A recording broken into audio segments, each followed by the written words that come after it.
د دیر اپر نه یو افسوسناک او زړه لرزونکی خبر مخې ته راغلی دی.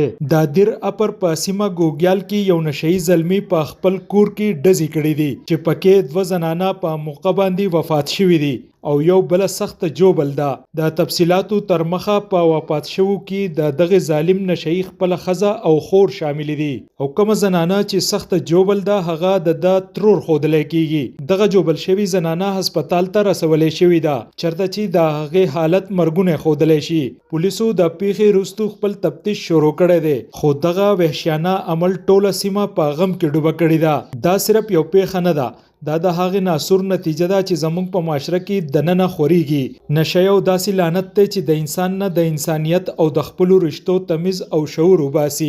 د داسې نشیانو د لاسونو نه نن زموږ د میندو او خویندو ژوند هم خوندي پاتې نشو. نن یو ځل بیا د نشې په وجه یو کور ړنګ شو. نشه د ټولنې دپاره یو داسې زهرجن ناسور جوړ شوی دی چې بېشماره خوشحاله او آباد کورونه یې د خاورو سره خاورې کړل. یو انسان چې کله د نشې غلام شي نو هغه بیا د خپلو رشتو په وینو تنده ماتوي. عام ولس د حکومت، قانون نافذ کوونکو ادارو او د سیمې مشرانو نه دا پوښتنه کوي چې تر کومې به زموږ میندې او خویندې د داسې نشیانو د وحشت ښکار کیږي. د داسې خلکو او د نشې د سوداګرو خلاف پکار ده چې داسې سخت ګامونه پورته شي چې بیا د چا داسې جرأت ونه شي. مظفر شاه، MP نیوز، دیر اپر.